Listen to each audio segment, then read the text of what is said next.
కల్తీపాల మారణకాండ కొనసాగుతోంది. ఈ ఘటనలో మృతుల సంఖ్య రోజురోజుకి పెరుగుతూనే ఉంది. నిన్న 2 మరణించగా మరో 2 పరిస్థితి విషమంగా ఉన్నట్లు అధికారులు తెలిపారు. మొత్తం 20 మంది బాధితులకు గాను ఇప్పటికీ 5గురు మాత్రమే ప్రాణాలతో కొట్టుమిట్టాడుతున్నారు. వారిలో 2 చిన్నారుల పరిస్థితి విషమంగా ఉంది. కల్తీపాలు తాగిన వారిలో ఒక్కరు కూడా మిగులుతారో లేదన్న ఆందోళన వ్యక్తమవుతోంది. అసాంఘిక చట్ట వ్యతిరేక కార్యకలాపాలకు అడ్డుకట్ట వేసే చర్యలో భాగంగా తూర్పుగోదావరి జిల్లాలో పోలీసులు రాత్రంతా డ్రోన్ కెమెరాలతో నిఘా ఏర్పాటు చేశారు.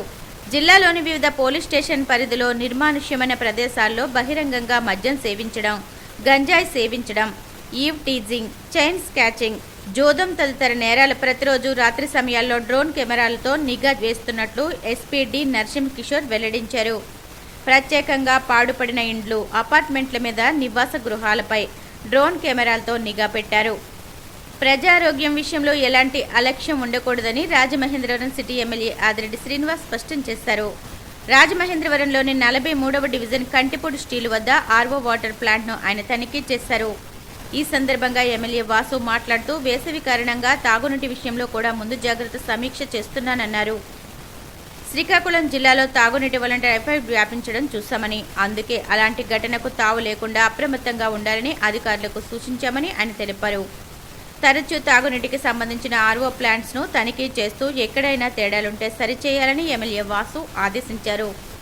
నగర పరిశుభ్రతలో మహిళా పారిశుద్ధ్య కార్మికుల పాత్ర ఎంతో కీలకమని, వారి సేవలు సమాజానికి అమూల్యమైనవని కమిషనర్ రాహుల్ మీనా కొనియాడారు.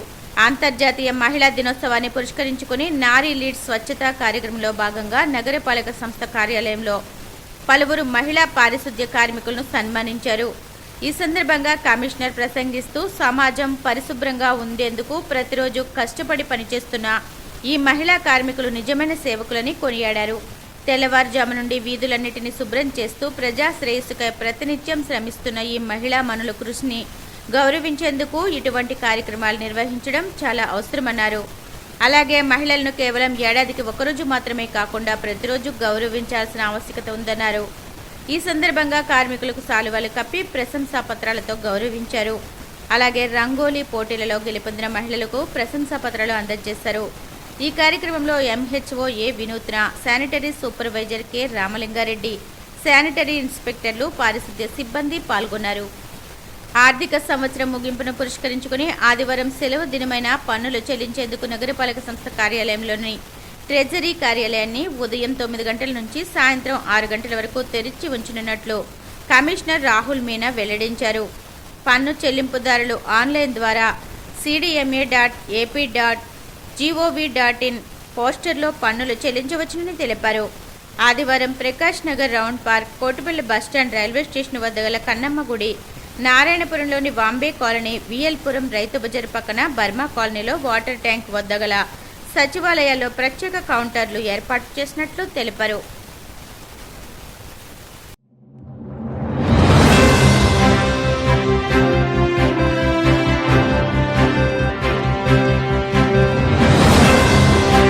నమస్కారం. సిసిసి డిజిటల్ 230 న్యూస్ బులెటిన్ కి స్వాగతం. గిరిజనుల ఆహార సాంప్రదాయాలను గౌరవిస్తూ ఆరోగ్యకరమైన మిల్లెట్ ఆహారాన్ని ప్రోత్సహించాలని ముఖ్యమంత్రి చంద్రబాబు అధికారులను సూచించారు. అరకు కౌని పేరుతో రూపొందించిన తొలి గిరిజన ఆర్గానిక్ మిల్లెట్ ఫుడ్ మెనూను ఆయన ఆవిష్కరించారు. రాష్ట్ర సచివాలయంలో కలెక్టర్ల సదస్సు ప్రాంగణంలో ఏర్పాటు చేసిన సేంద్రియ ఆహార ఉత్పత్తుల స్టాల్ను ఆయన సందర్శించారు. గిరిజనులు పండించిన కొర్రలు, రాగులు, సామలు, కాకిజొన్నలు, గంట్లు, మొక్కజొన్న, కొండ కందులు, రాజ్మాతో చేసిన కొర్ర పాయసం, రాగి చపాతీ, సామల పులిహర, కాంట్ల అంబలి, కార్న వడ లాంటి ఆహార ఉత్పత్తులు, వంటకాలను స్టాల్లో ప్రదర్శించారు. ఆర్గానిక్ ఆహార ఉత్పత్తులతో చేసిన వంటకాలను ముఖ్యమంత్రి రుచి చూశారు. ప్రముఖ హోటళ్లు, రెస్టారెంట్లోని మెనూను, అరకు కౌని వంటకాలను చేర్పించి గిరిజన మిల్లెట్ మీల్స్ను ప్రోత్సహించాలని సూచించారు. 2029లో మళ్లీ వైసీపీ తిరిగి అధికారంలోకి వస్తుందని మాజీ మంత్రి గుడివాడ అమర్నాథ్ పేర్కొన్నారు. ఎన్ని పార్టీలు కలిసి వచ్చినా 2029లో మళ్లీ జగన్మోహన్ రెడ్డి సీఎం అవడంతో పాటు పేద ప్రజలకు ఎప్పుడూ అండగా ఉంటారని పేర్కొన్నారు. కార్యకర్తలందరూ కలిసికట్టుగా పోరాటం చేసి జగన్మోహన్ రెడ్డిని సీఎం చేసే విధంగా కృషి చేయాలని కోరారు. పార్టీ శ్రేణులంతా కూడా ఓ పండుగ వాతావరణంలో ఈరోజు పార్టీ ఆవిర్భావ దినోత్సవ వేడుకలు చేసుకున్నటువంటి సందర్భంలో అందరికీ కూడా హృదయపూర్వకంగా ఆవిర్భావ దినోత్సవ శుభాకాంక్షలు తెలియజేసుకుంటూ 15 సంవత్సరాలుగా పార్టీని జగన్మోహన్ రెడ్డి గారి నాయకత్వాన్ని అటు ప్రతిపక్షంలో ఉన్నా అధికారంలో ఉన్నా వారు చేసినటువంటి ప్రతి కార్యక్రమాన్ని ప్రజల్లోకి తీసుకువెళ్తూ ప్రజల పక్షాన్ని నిలబడుతూ రాష్ట్ర అభివృద్ధి కోసం రాష్ట్ర సంక్షేమం కోసం చేస్తున్నటువంటి ప్రతి కార్యకర్తకు కూడా ఈ సందర్భంగా ధన్యవాదాలు తెలియజేసుకుంటూ జగన్మోహన్ రెడ్డి గారితో కలిసి వారితో ప్రయాణం చేసేటువంటి అవకాశం వచ్చినందుకు కూడా గర్వంగా భావిస్తూ ఈరోజు కొన్ని విషయాలు మీ ద్వారా ఈ సందర్భంగా ప్రజలకు ఉన్నటువంటి కొన్ని అపోహల్ని ఈరోజు తెలుగుదేశం పార్టీ అధికార పార్టీలో ఉన్నటువంటి మిగిలినటువంటి కూటమి రాజకీయ పార్టీలన్నీ కూడా కలిసి చేస్తున్నటువంటి కొన్ని దుష్ప్రచారాలని దానికి సంబంధించినటువంటి వాస్తవాలు మీ ముందు పెట్టాలన్నటువంటి ఉద్దేశంతో ఈరోజు అందరం కూడా ఈరోజు మీ ముందుకు రావడం జరిగింది. అయితే ఈ ప్రభుత్వం వచ్చి దాదాపు 2 సంవత్సరాలు పూర్తవుతా ఉంది. అంటే మొన్న అనేక సందర్భాల్లో కూడా మాట్లాడడం జరిగింది. మార్చి 16వ తారీఖు వస్తే ఎన్నికల నోటిఫికేషన్ 2024లో ఎన్నికల నోటిఫికేషన్ వచ్చి 2 సంవత్సరాలు పూర్తవుతుంది. అంటే దాదాపుగా 2 సంవత్సరాలు ఈ ప్రభుత్వానికి సమయం పూర్తయినట్టు. అయితే ఈ సందర్భంలో నిన్న మా పార్లమెంట్ సభ్యులైనటువంటి గురుమూర్తి గారు, తిరుపతి పార్లమెంట్ సభ్యులు, వారు ఈ ప్రభుత్వం ఈ 2 సంవత్సరాల్లో తీసుకొచ్చినటువంటి కొన్ని పాలసీల మీద, ఐటీ జీసీసీ పాలసీ ఒకటి, లిఫ్ట్ పాలసీ ఒకటి, ఈ 2 పాలసీలకు సంబంధించి దీని మీద ఒక పిల్ వేయడం జరిగింది. దీంట్లో ఉన్నటువంటి లోటుపాట్లు లేదా ఈ పాలసీని అడ్డంగా పెట్టుకొని ఈ ప్రభుత్వ పెద్దలు చేస్తున్నటువంటి అవినీతిని వీటన్నిటిని కూడా బయట పెట్టాలన్నటువంటి ఉద్దేశంతో, రెండోది ప్రభుత్వ ఆస్తిగా ఉన్నటువంటి ప్రభుత్వ భూముల్ని కాపాడాలన్నటువంటి ప్రయత్నంతో ఒక పబ్లిక్ ఇంట్రెస్ట్ లిటిగేషన్ని నిన్న కోర్టులో వేయడం జరిగింది. ఎప్పుడైతే ఇది జరిగిందో అప్పటి నుండి తెలుగుదేశం పార్టీ కూటమి ప్రభుత్వంలో ఉన్నటువంటి వారి మీడియా కానీ, వారి డిజిటల్ మీడియా కానీ, సోషల్ మీడియా కానీ అంతా కూడా ఒక తప్పుడు ప్రచారాన్ని వైఎస్ఆర్ కాంగ్రెస్ పార్టీ మీద చేయడం మొదలుపెట్టడం జరిగింది. ఏవని వైఎస్ఆర్ కాంగ్రెస్ పార్టీకి అభివృద్ధిని అడ్డుకోవాలనేటువంటి ప్రయత్నం వైఎస్ఆర్ కాంగ్రెస్ పార్టీ చేస్తూ ఉంది, వస్తున్నటువంటి కంపెనీలను అడ్డుకోవాలన్నటువంటి ప్రయత్నం వైఎస్ఆర్ కాంగ్రెస్ పార్టీ చేస్తుంది, ముఖ్యంగా గూగుల్ని అడ్డుకునేటువంటి కార్యక్రమం వైఎస్ఆర్ కాంగ్రెస్ పార్టీ చేస్తుంది అనేటువంటి ఒక తప్పుడు ప్రచారాన్ని తెలుగుదేశం పార్టీ వారి కూటమి పార్టీలన్నీ కూడా నిన్నటి నుంచి ఆ ప్రచారాన్ని మొదలుపెట్టారు. తీరా అసలు గురుమూర్తి గారు మా పార్టీకి సంబంధించినటువంటి పార్లమెంట్ సభ్యులు, 2వ పర్యాయం వారు పార్లమెంట్ సభ్యుడిగా ఉన్నాడు, వారు చేసినటువంటి ప్రయత్నం ఏదైతే పబ్లిక్ ఇంట్రెస్ట్ లిటిగేషన్ ఉందో అది 1-2 కంపెనీల పేరిట ఈరోజు ఉన్నటువంటి ప్రభుత్వంలో ఉన్నటువంటి ముఖ్యమంత్రి గారి కొడుకు వీరు కలిసి చేస్తున్నటువంటి ఒక అవినీతి కార్యక్రమాన్ని బయట పెట్టాలి, ప్రభుత్వ ఆస్తుల్ని కాపాడాలన్నటువంటి ప్రయత్నంతో చేసినటువంటి కార్యక్రమం మనం గడిచినటువంటి 24 మాసాలుగా, అంటే దాదాపు 2 సంవత్సరాలుగా చూస్తున్నాం. నేను ముందుగా ఈ సందర్భంగా ప్రభుత్వంలో ఉన్నటువంటి పెద్దల్ని కోరుతా ఉన్నా, ప్రజలకి అనేకమైనటువంటి అపోహలు ఉన్నాయి, అనుమానాలు ఉన్నాయి. మీరు చేస్తున్నటువంటి ప్రచారానికి, జరుగుతున్నటువంటి పనులకి ఎక్కడా కూడా పొంతన లేదు అన్నటువంటి భావన ప్రజల్లో ఉంది. వీటన్నిటినీ కూడా నివృత్తి చేయాలనంటే, ఈ అనుమానాలను నివృత్తి చేయాలన్నా, ప్రజలకు ఉన్నటువంటి అపోహల్ని తొలగించాలన్నా గడిచినటువంటి 2 సంవత్సరాల్లో మీరు ఈ రాష్ట్రానికి తీసుకొచ్చినటువంటి కంపెనీలు ఏంటి, తద్వారా వచ్చినటువంటి ఉద్యోగాలు ఎంతమందికి వచ్చాయో 24 మాసాల్లో ఒక్కసారి ఒక వైట్ పేపర్ రిలీజ్ చేయమని చెప్పి కోరుతాం. గడిచినటువంటి 2 సంవత్సరాలుగా మీరు కేవలం కేవలం ప్రచారంతో సమయం గడిపేశారు తప్ప ఎక్కడా కూడా మీరు ఇచ్చినటువంటి హామీ ఏదైతే 5 సంవత్సరాల్లో 20 లక్షల మందికి ఉద్యోగ అవకాశాలు కల్పిస్తామన్నటువంటి మాట ఏదైతే ఉందో, ఇచ్చినటువంటి హామీ ఏదైతే ఉందో, కనీసం ఒక్క అడుగు కూడా ముందుకు పడలేదనేటువంటిది వైఎస్ఆర్ కాంగ్రెస్ పార్టీ ఈ రాష్ట్రంలో ఉన్నటువంటి నిరుద్యోగ యువత తాలూకా భావన అనేటువంటి విషయాన్ని ఈ సందర్భంగా తెలియజేస్తూ ఉన్నా. కానీ ప్రతి సందర్భంలో, ప్రతిరోజు, ప్రతి వేదిక మీద ఆ కంపెనీ, ఈ కంపెనీ, ఆ కంపెనీ అని చెప్పి లేనిపోయినటువంటి ఒక తప్పుడు ప్రచారాన్ని, ఒక పబ్లిసిటీని, మార్కెటింగ్ని తండ్రి కొడుకులు ఇద్దరు కూడా గడిచినటువంటి 2 సంవత్సరాలుగా చేస్తున్నటువంటి చూస్తూ ఉన్నాం. అసలు అదానీ డేటా సెంటర్, అనుబంధంగా గూగుల్ డేటా సెంటర్, దానికి తాలూకా బీజం ఎప్పుడు పడింది? ప్రతి ఒక్క ముస్లిం భక్తి శ్రద్ధలతో ఆత్మను శరీరాన్ని శుద్ధి చేసుకుంటూ పేద ప్రజలకు దాన ధర్మాలను అవలంబించడం పవిత్ర రంజాన్ మాసం ప్రతీక అని రాష్ట్ర public accounts committee chairman MLA Pulaparthi Ramanjaneyulu అన్నారు. పశ్చిమ గోదావరి జిల్లా మైనార్టీ సంక్షేమ శాఖ ఆధ్వర్యంలో రంజాన్ పురస్కరించుకుని భీమవరం ఎల్హెచ్ టౌన్ హాల్లో నిర్వహించిన ఇఫ్తార్ విందు కార్యక్రమంలో ఎమ్మెల్యే అంజుబాబు, జిల్లా joint collector T Rahul Kumar Reddy పాల్గొన్నారు. ఈ సందర్భంగా ఎమ్మెల్యే అంజుబాబు మాట్లాడుతూ ముస్లింలకు అత్యంత పవిత్రమైనది రంజాన్ మాసం అని, ప్రతి ఒక్క ముస్లింకు మంచి జరగాలని ఆకాంక్షించారు. ముస్లింలు అందరికీ రంజాన్ పర్వదినాల సందర్భంగా ప్రత్యేక శుభాకాంక్షలను తెలిపారు. నెల రోజుల దీక్షలో పవిత్ర రంజాన్ మాసాన్ని ఆచరించడం జరుగుతుందని, అల్లా ఆశీస్సులతో ముస్లింలందరూ సుఖ సంతోషాలతో జీవించాలని కోరుకుంటున్నానన్నారు. జేసీ రాహుల్ కుమార్ రెడ్డి మాట్లాడుతూ భారతదేశంలో హిందూ ముస్లిం సత్సంబంధాలతో మెలుగుతున్నారని, ఎల్లప్పుడూ ఇలాగే కలిసి ఉండాలని కోరుకుంటున్నానన్నారు.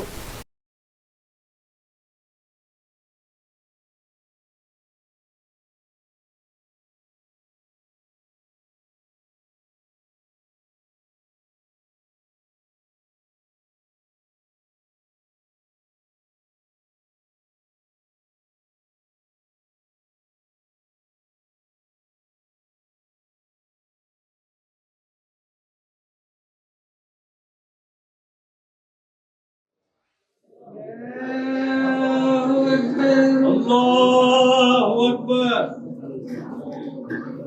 الرحمن الرحيم مالك يوم الدين إياك نعبد وإياك نستعين والعاديات ذبحا فالموريات قدحا فالمغيرات سبحا فأسرن به نقعا فوسطن به جمعا إن الإنسان لربه لكنود وإنه على ذلك لشهيد وإنه لحب الخير لشديد أفلا يعلم إذا بعثر ما في القبور وحسر ما في الصدور الله أكبر يا إله لمن نحمدك ربنا لك الحمد الله أكبر إله أكبر الله أكبر الله أكبر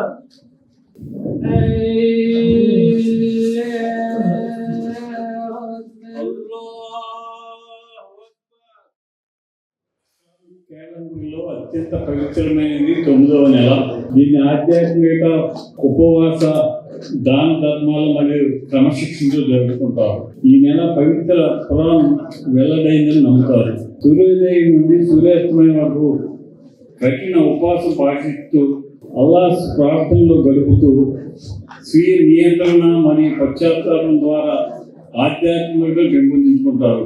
ఇది రంజాన్ యొక్క విశిష్టత.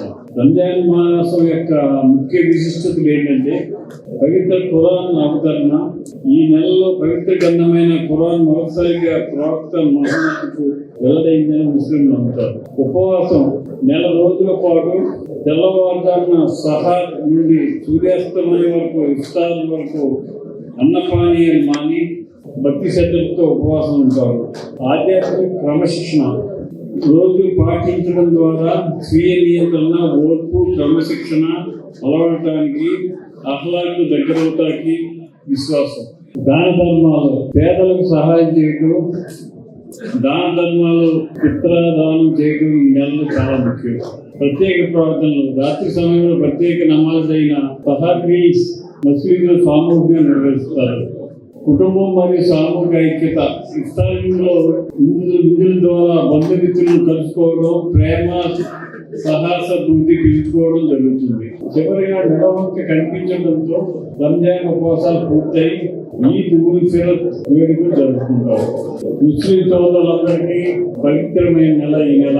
ఈ నెలలో తెల్లవారుజాము 4 గంటలు లేచి ఉపవాస కార్యక్రమం మొదలుపెట్టి సాయంత్రం 6 గంటల వరకు మంచినీరు కూడా ముట్టుకోకుండా కఠోరమైన ఉపవాసం చేస్తారు. వారి ఈ రంజాన్ మాసాన్ని చాలా పవిత్రంగా భావిస్తారు. దానికి ఇస్లామిక్ అందరికీ కూడా ఇది పవిత్రమైన నెల. ఈ నెలలో అల్లా ఆశీస్సులు ఉండాలని ఈ రంజాన్ శుభాకాంక్షలు మీ అందరికీ తెలియజేస్తూ, రంజాన్ మాసంలో చేసే మీ అందరికీ కూడా ఆ అల్లా గారి ఆశీస్సులు ఉండాలని, అల్లా ఆశీస్సులతో మీరందరూ సుఖంగా, సంతోషంగా, ఆనందంగా జీవించాలని, మీ కోరికలు భగవంతుడు అల్లా తీర్చాలని, మీరందరూ కూడా మీరు చేసే వృత్తుల్లో సక్సెస్ఫుల్గా ముందుకు సాగాలని మనస్ఫూర్తిగా. ఈ ఉపవాసం వల్ల కేవలం మన స్వీయ నియంత్రణే కాకుండా సంయమనం, తోటి వారికి సేవ చేయాలి, తోటి వారికి దాన ధర్మాలు చేయాలనే ఒక ఆచారం ఏదైతే ఉందో అది ప్రతి ఒక్కరికి వర్తిస్తుంది. అదేవిధంగా ప్రభుత్వ ఉద్యోగులైన మేమందరికీ కూడా, ఎవరైతే ప్రజా సేవలో ఉన్న వాళ్ళందరికీ కూడా ఇది ఎంతగానో వర్తిస్తుంది. ఎందుకంటే ప్రతిరోజు ఎంతోమంది ప్రజలు మన దగ్గరికి వస్తుంటారు, ఏదో ఒక పని మీద వస్తుంటారు.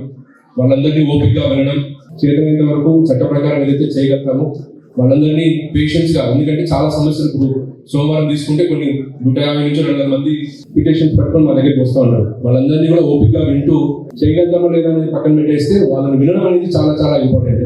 అంత దూరం నుంచి ప్రయాణించి వచ్చిన వాళ్ళు ఈ రంజాన్ మాసంలో అదొకటి నేను ఎప్పుడు గుర్తుంచుకుంటాను. ఎందుకంటే ఎవరైనా సరే అంత దూరం నుంచి వచ్చినప్పుడు వాళ్ళని కనీసం ఒక 2 నిమిషాలు మనం వాళ్ళ మాట విని చేయగలుగుతామా లేదా అని ఒక అష్యూరెన్స్ ఇవ్వగలిగితే ఖచ్చితంగా వాళ్ళకి ఎంతో కొంత సంతోషం ఇవ్వగలిగే వాళ్ళు అవుతారు. సో ముఖ్యంగా గవర్నమెంట్ డిపార్ట్మెంట్లో పనిచేస్తున్న ప్రజాసేవలో ఉన్న ప్రతి ఒక్కరికి కూడా, ప్రజా జీవితంలో ఉన్న ప్రతి ఒక్కరికి కూడా ఈ రంజాన్ నుంచి నేర్చుకునే ఒక మంచి లక్ష్యం ఏదైనా ఉందంటే అది ఖచ్చితంగా సంయమనం, ఓపిక. రెండోది నాకు ఎమ్మెల్యే గారు చెప్తూ, ఈ రంజాన్ మాసం అంటేనే అందరికీ సేవ చేసేది, తోటి వారికి సేవ చేసే ఒక మంచి ఆచారం మనకు అందరికీ ఉంది. అన్ని మతాలలో ఉంది. ముస్లిం మతంలో అయితే ఇది పెద్ద ఎత్తున ఈ మాసంలో చాలా మందికి, లేని వాళ్ళకు కూడా ఇక్కడ దాన ధర్మాలు చేయడం లాంటి ఒక ఆచారం ఉంది. ఈ సదకా ఏదైతే ఉందో, ఆ జకాత్ ఏదైతే ఒక ఆచారం ఉందో, ఇది ప్రతి ఒక్కరికి కూడా అవసరం. ముఖ్యంగా మన పశ్చిమ గోదావరి జిల్లా తీసుకుంటే దాన ధర్మాలకు కానీ తోటి వారికి సాయం చేసే గుణం ఉన్న జిల్లా ఇది. మనం ఏదైనా ఒక మంచి పని తలంచి ఇది కావాలి, ఇది చేయాలనుకుంటే ఖచ్చితంగా చేసే ప్రజలు ఇక్కడ మనస్తత్వం ఉంది. ఈ సందర్భంగా ఈ జిల్లాలో పనిచేస్తున్నందుకు, ఈ జిల్లా ప్రజలతో మమేకమై మేమందరం కూడా ప్రజాసేవలు ఉన్నందుకు చాలా సంతోషంగా ఉంది. సో అదేవిధంగా ఇంక్లూజన్ అంటాం, ప్రతి ఒక్కరూ సమానం, ప్రతి ఒక్కరు కూడా ఏదైతే అభివృద్ధి చెందుతుందో, రాష్ట్ర ప్రభుత్వం ఏదైతే ప్రతిష్టాత్మకంగా చేపడుతున్న అన్ని కార్యక్రమాల్లో ప్రతి ఒక్కరు కూడా అభివృద్ధి చెందాలి. ప్రతి మతంతో సంబంధం లేకుండా, కులంతో సంబంధం లేకుండా ప్రతి ఒక్క పౌరుడు కూడా బాగా చదువుకోవాలి. ప్రతి ఒక్క పౌరుడు కూడా ప్రభుత్వం నుంచి వస్తున్న అవకాశాలను కానీ, ప్రైవేట్ సెక్టర్లో వస్తున్న అవకాశాలను కూడా అందిపుచ్చుకునే విధంగా తయారవ్వాలని చెప్పేసి ఎప్పుడు మాకు గౌరవ ముఖ్యమంత్రి గారు చెప్తూ ఉంటారు. ఎందుకంటే ఆయన ఇస్తున్న ప్రతి స్కీమ్ లో కూడా ఇంప్లిమెంటేషన్ ఆఫ్ ద స్కీమ్ మేము చేసుకుంటాం. గ్రాస్ రూట్ లెవెల్లో స్కీమ్స్ ఇంప్లిమెంట్ చేసినప్పుడు ఎవరిని కూడా పక్కన పెట్టకూడదు, అందరికీ కూడా ఈ స్కీమ్స్ ఇంప్లిమెంట్ అవ్వాలి, అందరికీ కూడా తెలియజేయాలి. అవకాశాలు ఏవైతే ఉన్నాయో మనకు అవన్నీ కూడా అందరికీ తెలియజేయాలని చెప్పి అంటుంటారు. ఏదైతే సబ్కా సాథ్, సబ్కా వికాస్, సబ్కా ప్రయాస్ అని మనకు సెంట్రల్ గవర్నమెంట్ కూడా చెప్తుందో, సో దాన్ని దృష్టిలో పెట్టుకొని స్కీమ్స్ అన్నింటినీ కూడా ఇంప్లిమెంట్ చేయడంలో జిల్లా యంత్రాంగం అంతా కూడా ఎప్పుడు కూడా ముందు ఉంటుంది. ఇంకా సరే ముస్లిం సోదరులు ఏంటంటే విద్య మీద ఎక్కువ ఫోకస్ చేయాలి. ఖచ్చితంగా మీరు అభివృద్ధి చెందితే, మీరు బాగా చదువుకొని ఈ ఉన్న అవకాశాలన్నీ కూడా సద్వినియోగం చేసుకుంటే ఖచ్చితంగా భారతదేశం అనేది ముందుకెళ్ళడానికి అవకాశం ఉంటుంది. సో దయచేసి అందరూ కూడా ఇక్కడ వచ్చిన పిల్లలు, పెద్దలు అందరికీ కూడా చదువుకోవాలి, బాగా మీ వృత్తిలో అభివృద్ధి చెందాలి. రాబోయే కొత్త రకమైన అంశాలు ఏవైతే ఉన్నాయో, టెక్నాలజీ ఉందో, ఏవైతే కొత్త రకమైన స్కిల్స్ ఉన్నాయో వాటన్నింటినీ అలవర్చుకొని మీరందరూ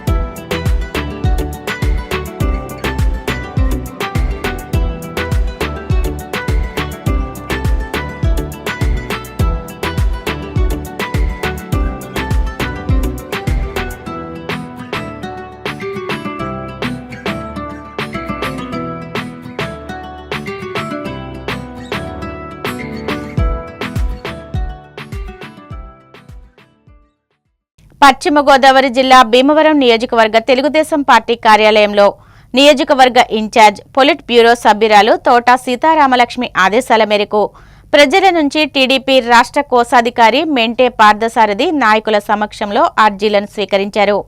ఈ సందర్భంగా పార్థసారథి మాట్లాడుతూ ప్రజా సంక్షేమం అభివృద్ధి ఎన్డీఏ కూటమి ప్రభుత్వం లక్ష్యమని, టీడీపీ జాతీయ అధ్యక్షులు ముఖ్యమంత్రి చంద్రబాబు ఆదేశాలతో ప్రతి శుక్రవారం నియోజకవర్గ ప్రజల సమస్యలు తెలుసుకుంటూ వినతి పత్రాలు, అర్జీలు స్వీకరిస్తున్నామని, వారి సమస్యల పరిష్కారానికి కృషి చేస్తున్నామన్నారు.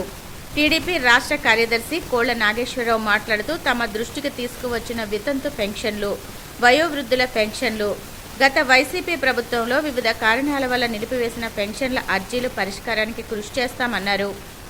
ఏఎంసీ చైర్మన్ కలిదండి సుజాత రామచంద్రరాజు మాట్లాడుతూ ప్రజా సమస్యలను పరిష్కరించడం కోసం ప్రతి శుక్రవారం నియోజకవర్గ టీడీపీ కార్యాలయంలో ఈ కార్యక్రమాన్ని నిర్వహిస్తున్నామని తెలియజేశారు.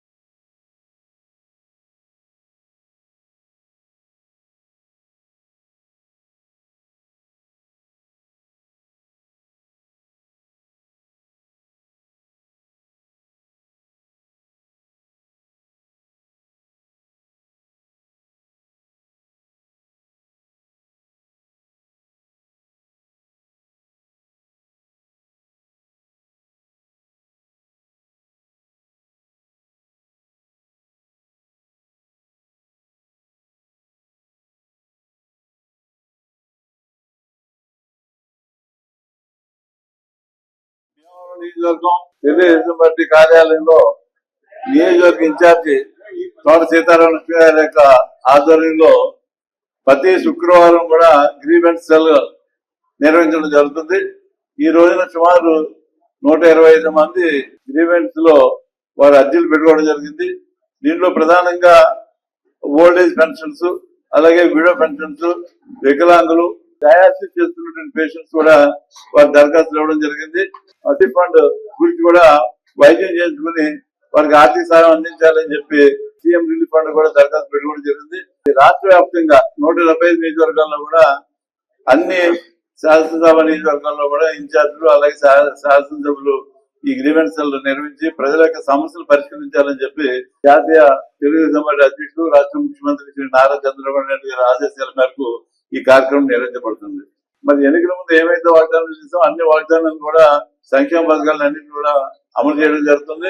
మరి ముఖ్యమంత్రి గారు ప్రతి శనివారం కూడా ఆయన రాష్ట్ర పార్టీ కార్యాలయంలో కూడా ప్రజల నుంచి ప్రజావేదిక ద్వారా అర్జీలు తీసుకోవడం కూడా జరుగుతుంది.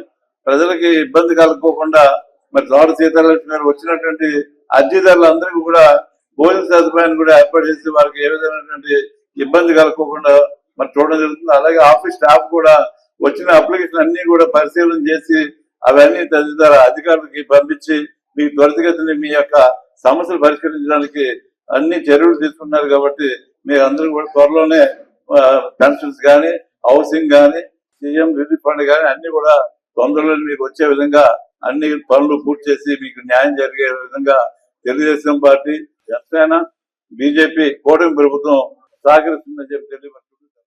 రాబోయే రోజుల్లో కూడా మరి కూటమి ప్రభుత్వం ఈ సమస్యలన్నీ పరిశీలించి అందరూ ఒకటి ఆలోచన చేయాలి. ఎందుకంటే ఈ పెన్షన్ విధానం అనేటప్పటికీ ఎప్పుడైతే 4,000 రూపాయలు పెన్షన్ పెట్టామో చాలా మంది ఎలిజిబిలిటీ ఉన్నారు కదా, ఎలిజిబిలిటీ లేని వారు కూడా దీనికి ఆశిస్తున్నారు. ఇవన్నీ కూడా రాష్ట్ర ప్రభుత్వం ఒక సర్వే చేస్తుంది. ఇవన్నీ త్వరలోనే కొత్త పెన్షన్ కూడా రిలీజ్ చేస్తుందని చెప్పి సందర్భం తెలియజేస్తున్నాం. అలాగే మనకు కూడా భీమవరం నియోజకవర్గంలో గతంలో 2014 నుంచి 2019 వరకు ఉన్న పరిపాలన చేసినప్పుడు 8,330 మందికి టిడ్కో ఇల్లు ఇచ్చాం. ఆ రోజుల్లో 2,420 మందికి మనం గృహప్రవేశాలు చేసాం. తర్వాత వైసీపీ ప్రభుత్వం ఏం చేయలేదు. ఇప్పుడు మళ్ళీ 2,000 చిల్లర ఇల్లులు మళ్ళీ రెడీ అయినాయి. రాబోయే రోజుల్లో త్వరలోనే ఆ కార్యక్రమం కూడా రాష్ట్ర ప్రభుత్వం అందుకు గృహప్రవేశాలు చేస్తారని చెప్పి సందర్భం తెలియజేస్తున్నాం. అన్ని కార్యక్రమాలు సూపర్ 6 అన్ని పథకాలను పెట్టాం. ఎంతో మంది వికలాంగుల పెన్షన్ గానీ, వృద్ధాప్య పెన్షన్ గానీ, వికలాంగులు గానీ, విడో పెన్షన్స్ గానీ, టికోయిట్ గానీ, సిఎంఆర్ఎఫ్ రిలీఫ్ ఫండ్ గానీ ఎన్నో రకాలుగా ఇక్కడికి వచ్చి పేదలందరూ ఇక్కడ అర్జీలు ఇవ్వడం జరుగుతుంది. ప్రతి ఒక్క అర్జీని కూడా పరిశీలించి వెంటనే ఇక్కడ సిబ్బంది ద్వారా త్వరితగతిన అందరికీ కూడా న్యాయం జరిగేటట్టు సీతారామ లక్ష్మి గారు ఇక్కడ చేస్తున్నారు. అలాగే వచ్చిన వారందరూ కూడా ఆకలితో వెళ్ళకూడదని ఇక్కడ భోజన సదుపాయం కూడా ఏర్పాటు చేశారు. ప్రతి శుక్రవారం కూడా ఎంతో మంది ఇక్కడికి వచ్చి అర్జీలు ఇస్తున్నారు. ఇక్కడికి వచ్చిన ప్రతి ఒక్కరికి కూడా అందరికీ న్యాయం జరుగుతుందని అందరూ కూడా మీ సమస్యలు తెలియపరచండి. కాకపోతే ఒక వారం వచ్చి మీరు అర్జీ పెట్టుకున్నట్టు వాళ్ళు మళ్ళీ వారం వచ్చి మీరు అర్జీ పెట్టుకోవాల్సిన అవసరం లేదు. ఎందుకంటే అధికారులే మీ ముందుకు వస్తారు. ఎందుకంటే ఆ సముదాయం అధికారులతో ఇక్కడ తోట సీతారామలక్ష్మి గారు, శాసనసభ్యులు అంజిబాబు గారు, ఎవరైతే ఉన్నారు పార్లమెంట్ మినిస్టర్లు వర్మ గారు, అందరూ కూడా ఆ సమస్యలు తీర్చే విధంగా మీ ఇంటికే సర్వేకి పంపుతారు. కాదు ఇక్కడ మీరు గమనించవలసిన విషయం ఏంటంటే ఏదైతే సీఎంఆర్ రిలీఫ్ ఫండ్ అప్లికేషన్ ఉన్నాయో అది వెంటనే కూడా మీరు పెట్టిన నెల 2 నెలల్లో మరి తోట సీతారామలక్ష్మి గారు వెంటనే నారా చంద్రబాబు నాయుడు గారి దృష్టిలో పెట్టి వెంటనే ఆ కార్యక్రమం మీకు పూర్తయ్యి మీకు ఊరటనిచ్చే అవకాశం కల్పిస్తున్నారు. అలాగే ప్రతి ఒక్కళ్ళు కూడా ఈ కార్యక్రమాన్ని వినియోగించుకోండి. 39 వార్డుల నుంచే కాకుండా భీమవరం మండల ఏర్వాసుల మండలం నుంచి కూడా అనేక సమస్యలు అర్జీలతో వస్తున్నారంటే ఈ యొక్క కార్యక్రమం మన తోట సీతారామలక్ష్మి గారి యొక్క ఆధ్వర్యంలో జరుగుతుంది. ఆవిడ ఈ సమస్యలన్నింటినీ కూడా దగ్గరుండి ఈ యొక్క సమస్యలను నారా చంద్రబాబు నాయుడు గారికి చేరవేసే విధంగా ఆ సమస్యలను త్వరితగతిన పూర్తి చేసే విధంగా ఈ కార్యక్రమాన్ని తలపెట్టారంటే ఇది ఒక గొప్ప విషయం. అర్జీలు సేకరించి వాళ్ళ సమస్యలను తత్వరగా అధికారులు తెలియపరిచి ఆ సమస్యలను తీర్చడం జరుగుతుంది. అలాగే వచ్చి ఏ టైం అవుతుందో తెలియకుండా ఉంటారని వాళ్ళకి ఒక భోజనం ఏర్పాట్లు చేయడం కూడా చాలా ఆనందకరంగా ఉందని ప్రజలు తెలియజేయడం కూడా జరుగుతుంది.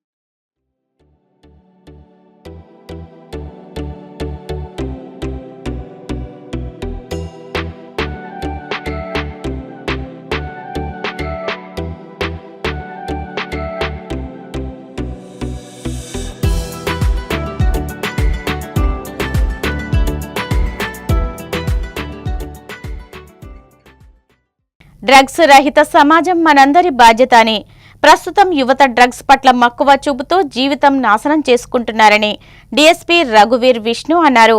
శ్రీ విజ్ఞాన వేదిక సహాయ సొసైటీ స్వచ్ఛంద సంస్థ ఆధ్వర్యంలో పశ్చిమ గోదావరి జిల్లా భీమవరం డీఎస్పీ కార్యాలయంలో డ్రగ్స్ రహిత సమాజ ప్రచార బేరీ బ్రోచర్ను డీఎస్పీ రఘువీర్ విష్ణు ఆవిష్కరించి మాట్లాడారు. నేటి యువత ముఖ్యంగా విద్యార్థులు మత్తు పదార్థాలకు దూరంగా ఉండాలని, డ్రగ్స్ రహిత సమాజ నిర్మాణంలో ప్రతి ఒక్కరూ భాగస్వాములు కావాలన్నారు.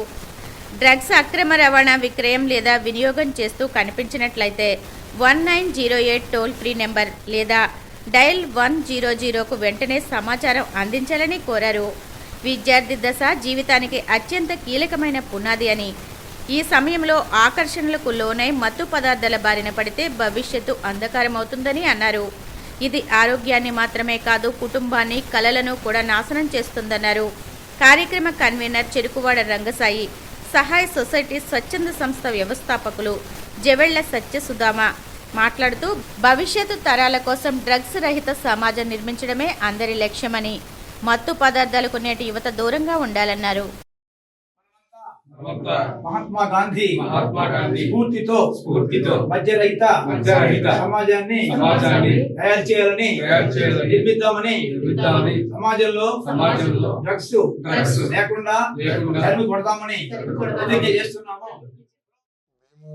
సబ్ డివిజన్ లో కానీ, భీమవరం పట్టణంలో కానీ, వెస్ట్ గోదావరి జిల్లాలో కానీ ఎక్కడ కూడా డ్రగ్స్ అనేవి దేవుడిదైతే ఇప్పుడు దాకా ఇంకా రాలేదు. వాటిని రాకముందే ఒక ముందస్తు చర్యగా మన రంగసాయి గారు తీసుకున్నటువంటి చొరవతో ఈ జిల్లా వ్యాప్తంగా కానీ, మా సబ్ డివిజను అలాగే నర్సాపూర్ సబ్ డివిజన్లో కూడా ఎక్కడ కూడా డ్రగ్స్ అనేవి వాటి యొక్క పర్యవసానం ఎలా ఉంటుంది, వాటి ఎఫెక్ట్స్ ఎలా ఉంటుంది అన్నవి ఒకసారి యువతకు కాలేజెస్కు, స్కూల్స్కు వెళ్ళి వాళ్ళందరినీ ఎడ్యుకేట్ చేసి వాటికి వీలున్నంత వరకు దూరంగా ఉండే విధంగా, ఈవెన్ వాళ్ళ పేరెంట్స్ కూడా దాని యొక్క ఇంపాక్ట్ ఎలా ఉంటుంది, డ్రగ్స్ వ్యసనాన పడిన పిల్లలు వాళ్ళ లైఫ్ ఎలా ఉంది అన్నది వాళ్ళందరికీ కొంచెం విడమర్చి చెప్తే రాబోయే రోజుల్లో ఎక్కడ కూడా డ్రగ్స్ అనేవి లేకుండా చేయాలనేటువంటిది ఉద్దేశంతో ఈరోజు బ్రౌచర్ని, తర్వాత ఈ యొక్క స్టిక్కర్స్ని ఇవన్నీ కూడా రిలీజ్ చేయడం జరుగుతుంది. సో ఆ దిశగా ఖచ్చితంగా భీమవరం టౌన్లో 1 టౌను 2 టౌను అలాగే ట్రాఫిక్లో కానీ అలాంటివి ఎలాంటి ఇన్సిడెంట్స్ ఏమీ జరగకుండా తప్పకుండా చర్యలు తీసుకుంటాం. మహాత్మా గాంధీ స్వాతంత్ర ఉద్యమంలో ఈ మద్యపాన నిషేధం మీద ఆయన ఉద్యమం చేయడం జరిగింది. అయితే ఆనాటి నుంచి ఈనాటి వరకు కూడా ఉద్యమాలు జరుగుతూనే ఉన్నాయి. ఈ మద్యరహిత సమాజాన్ని చేయడం కోసం అనేక స్వచ్ఛంద సంస్థలు దీంట్లో పాల్గొనడం జరుగుతోంది. దానిలో భాగంగా భీమవరపట్నంలో అనేక సంస్థలతోటి ఇవాళ ఒక బ్రోచర్ ఓపెన్ చేయడానికి, ఇది ఆంధ్రప్రదేశ్ గవర్నమెంట్ వారు ఇచ్చినటువంటి బ్రోచర్ని ఇక్కడ ఏర్పాటు చేయడం జరిగింది. మరి డిఎస్పి విష్ణు గారి చేతుల మీదుగా ఇవాళ ఈ బ్రోచర్ని ఆవిష్కరించాం. అయితే ప్రతి కళాశాలలోనూ ప్రతి పాఠశాలలో కూడా వారానికి 2 రోజుల చొప్పున 1 టౌన్ 2 టౌన్ 3 టౌన్లో ఈ కార్యక్రమాలు ఏర్పాటు చేసి యువకుల్లో ఒక చైతన్యం కలిగించాలని ఈ కార్యక్రమం నిర్వహిస్తున్నాం. మరి అందరూ కూడా సహకరించి మహాత్మా గాంధీ స్ఫూర్తి చేసిన ఈ కార్యక్రమానికి ముఖ్యమంత్రి చంద్రబాబు నాయుడు గారు కూడా దీనికి సంపూర్ణ మద్దతు ప్రకటిస్తున్నారు. ఎవరైనా మద్దతు ప్రకటిస్తారు. అంచేత డ్రగ్స్ రహిత సమాజం కోసం మనంతా కృషి చేయాలని ఇవాళ ఈ ఆవిష్కరణ. వ్యతిరేకంగా ప్రజల్లో అవగాహన, అలాగే యువతలో అవగాహన తీసుకురావాలని శ్రీ విజ్ఞాన వేదిక మరియు సహాయ సొసైటీ ఆధ్వర్యంలో ఈ కార్యక్రమాన్ని మన భీమవరం పట్టణంలోనూ అలా జిల్లా వ్యాప్తంగానూ చేయాలని తలపెట్టాము. ఈరోజు మన గౌరవ డిఎస్పీ గారి చేతుల మీదుగా బ్రోచర్ను ఆవిష్కరించడం జరిగింది. ఏలూరు జిల్లా గణపవరం గ్రామంలోని గొల్లలదిబ్బ సొసైటీ బ్యాంక్ ఆవరణలో ఏలూరు ఆశ్రమం ఆసుపత్రి పర్యవేక్షణలో శుక్రవారం ఉచిత మెగా మెడికల్ క్యాంపును నిర్వహించారు.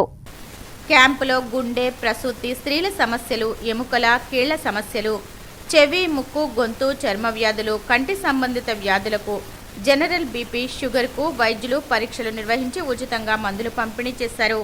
ఈ సందర్భంగా ఎమ్మెల్యే ధర్మరాజు గన్ని మాట్లాడుతూ గ్రామీణ ప్రాంత ప్రజలకు ఇలాంటి ఉచిత వైద్య శిబిరాలు ఎంతో ఉపయోగకరమని తెలిపారు. సేవాభావంతో ముందుకు వచ్చి వైద్య సేవలు అందిస్తున్న వైద్యులు, నిర్వాహకులను అభినందించారు. ఈ కార్యక్రమంలో చైర్పర్సన్ పూసంపూడి సురేంద్ర కుమార్ రాజు, సిఈఓ బుద్దల నారాయణ, సర్పంచ్ ఎం అలంకారం, సొసైటీ డైరెక్టర్లు గొల్లి వెంకట శ్రీనివాస్, సొసైటీ డైరెక్టర్లు గొల్లి వెంకట శ్రీనివాసరావు, కన్నాజీ శ్రీనివాస్, టీడీపీ జనసేన మండల అధ్యక్షులు ఇందుకూరు రామకృష్ణంరాజు, తోట శ్రీను, కూటమి శ్రేణులు, సొసైటీ ప్రతినిధులు, ఆశ్రమం ఆసుపత్రి వైద్యులు, సిబ్బంది, గ్రామస్తులు పాల్గొన్నారు. ఈనాటి సిసిసి డిజిటల్ 230 న్యూస్ బులెటిన్ ఇంతటితో సమాప్తం. నమస్కారం.